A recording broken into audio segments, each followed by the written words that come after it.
ಇತ್ತೀಚಿನ ದಿನಗಳಲ್ಲಿ ವಿದೇಶಕ್ಕೆಲ್ಲಾದರೂ ಹೋದಾಗ ಇಂಥದ್ದೊಂದು ಐಡಿಯಾ ಬಹಳ ಚೆನ್ನಾಗಿದೆ ಅಂತ ಯಾವುದಾದ್ರೂ ಅನಿಸಿದೆಯಾ?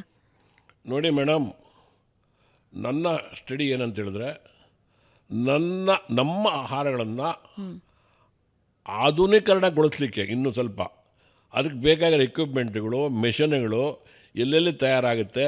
ಇವತ್ತು ನಾನು ಇಡ್ಲಿಗೆ ಸಬ್ಸ್ಟಿಟ್ಯೂಟ್ ಹುಡ್ಕಕ್ಕೆ ಹೋಗಲ್ಲ. ನಾನು ಇಡ್ಲಿಯೇ ಇರಬೇಕು ನನಗೆ. ಯಾತಕ್ಕೆ ಅಂದರೆ ಇಡೀ ಪ್ರಪಂಚದಲ್ಲಿ ಇಡ್ಲಿ ಅನ್ನುವಂಥದ್ದು ಆರೋಗ್ಯಪೂರ್ಣವಾದ ಇಡ್ಲಿ ಯಾತಕ್ಕೆ ಅಂತ ನೀವು ಕೇಳಬಹುದು. ಅದರಲ್ಲಿ ಇಂಗ್ರೀಡಿಯೆಂಟ್ಸು ಭೂಮಿಯಿಂದ ಬೆಳೆದಂಥ ಇಂಗ್ರೀಡಿಯೆಂಟ್ಸ್ ಮಾತ್ರ ಇದೆ. ಅದರಲ್ಲಿ ಚಟ್ನಿನಲ್ಲಿ ಕೂಡ ಅಷ್ಟೇ, ಯಾವುದೇ ತಯಾರು ಮಾಡಿದಂಥ ಇಂಗ್ರೀಡಿಯೆಂಟ್ಸ್ ಯಾವುದೂ ಇಲ್ಲ, ಆರ್ಟಿಫಿಷಿಯಲ್ ಇಂಗ್ರೀಡಿಯೆಂಟ್ಸ್ ಯಾವುದೂ ಅದರಲ್ಲಿ ಇರೋದಿಲ್ಲ. ಅಂಥ ಒಂದು ಇದು 240 ಡಿಗ್ರಿ ಟೆಂಪ್ರೇಚರ್ನಲ್ಲಿ ಬಾಯ್ಲ್ ಆಗುತ್ತೆ. Zero bacteria, zero adulteration food ಏನಾದ್ರು ಪ್ರಪಂಚದಲ್ಲಿದೆ ಅಂದರೆ ಇಡ್ಲಿ ಒಂದೇ. ಸಬ್ಸ್ಟಿಟ್ಯೂಟ್ ನಿಮಗೆ ಇಡೀ ಪ್ರಪಂಚದಲ್ಲಿ ಯಾವುದೇ ಆಹಾರ ಇಲ್ಲ ಅಂತ ನಾನು ಬೇಕಾದ್ರೆ ಘಂಟಾಘೋಷವಾಗಿ ಹೇಳ್ತೀನಿ.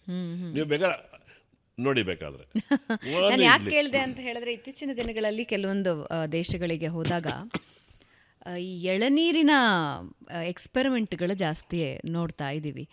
ನೀವು ಥೈಲ್ಯಾಂಡ್ ತಗೋಬಹುದು, ಮೊನ್ನೆ ಆಸ್ಟ್ರೇಲಿಯಾಗೆ ಹೋದಾಗಲೂ ಕೂಡ ಈ ಎಳನೀರನ್ನು ತುಂಬ ಫ್ಯಾನ್ಸಿಯಾಗಿ ಪ್ರೆಸೆಂಟ್ ಮಾಡ್ತಾ ಇದ್ದಾರೆ. ಇಂಥದ್ದೇ ಕೆಲವೊಂದು ಎಕ್ಸ್ಪೆರಿಮೆಂಟ್ಗಳು ಏನಾಗ್ತಾ ಇದೆ ಅಂದರೆ, ನಮ್ಮ ದೇಶದಲ್ಲಿ ಕೆಲವೆಲ್ಲ ಫ್ರೆಶ್ ಆಗಿ ಸಿಗೋದ್ರಿಂದ ಆ ಕಾಸ್ಟ್ ಅನ್ನುವಂಥದ್ದು ವಿಪರೀತ ಆಗೋದ್ರಿಂದ ಅದಕ್ಕೆ ಅಷ್ಟು ಮಾನ್ಯತೆ ಸಿಗಲ್ಲ.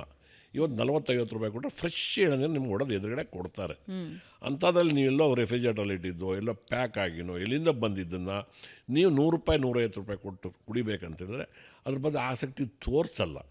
ಅಂಥ ವಿಚಾರಗಳು ದೇಶದಲ್ಲಿ ಇರ್ಬೋದು. ಅಲ್ಲ, ನಾ ಯಾಕೆ ಹೇಳ್ತಿದ್ದೀನಿ ಅಂದ್ರೆ, ಫ್ಯಾನ್ಸಿ ಅನ್ನೋದು ಇತ್ತೀಚಿನ ದಿನದಲ್ಲಿ ಅಟ್ರಾಕ್ಟ್ ಮಾಡುತ್ತೆ. ನಿಮಗೆ ನ್ಯಾಚುರಲಿಗೆ ಇರೋ ವ್ಯಾಲ್ಯೂ ಫ್ಯಾನ್ಸಿ ಐಟಮ್ಸಿಗೆ ಇರೋದಿಲ್ಲ. ಆದರೆ ಇತ್ತೀಚಿನ ದಿನದಲ್ಲಿ ಮಾರ್ಕೆಟಿಂಗ್ ಎಷ್ಟು ಜೋರಾಗಿರುತ್ತೆ ಅಂತ ಹೇಳಿದ್ರೆ ನ್ಯಾಚುರಲ್ನ ಬದಿಗೊತ್ತಾರೆ, ಫ್ಯಾನ್ಸಿನ ಜಾಸ್ತಿ ಇಷ್ಟಪಡ್ತಾರೆ. ಅದಕ್ಕೆ ಕೇಳಿದೆ ಆ ಪ್ರಶ್ನೆ.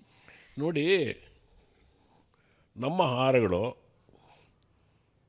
ಮಾರ್ಕೆಟಿಂಗ್ ಮಾಡಿದ್ರೆ ಅದಕ್ಕೆ ಎಷ್ಟು ಡಿಮಾಂಡ್ ಇದೆ ಅಂದರೆ, ಇಡೀ ಪ್ರಪಂಚದಲ್ಲಿ ಅದು ಅಂಗೀಕಾರ ಆಗುವಂಥ ಆಹಾರ.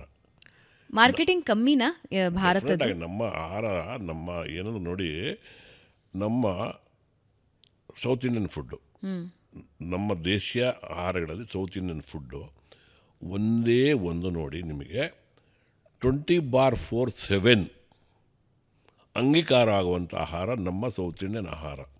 ಅದು ನೀವು ಹೇಗೆ ಅಂತ ಕೇಳ್ಬೋದು. ನೋಡಿ, ಒಂದು ಇಡ್ಲಿ ಇದೆ, ದೋಸೆ ಇದೆ.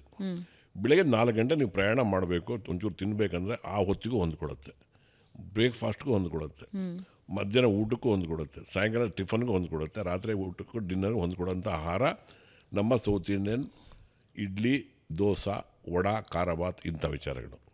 ಬೇರೆ ಯಾವುದೇ ನೀವು ಆಹಾರ ಇರ್ಬೋದು. ಇವತ್ತು ನೀವು ಇಂಪೋರ್ಟ್ ಆಗಿರುವಂಥ ಆಹಾರಗಳನ್ನು ಮಾಡರ್ನ್ ಫುಡ್ ಅಂತ ನೀವು ಏನು ಕರಿತೀರೋ ಅದು ಕೆಲವು ಸಮಯಕ್ಕೆ ಮಾತ್ರ ಪರಿಮಿತ. ಅದು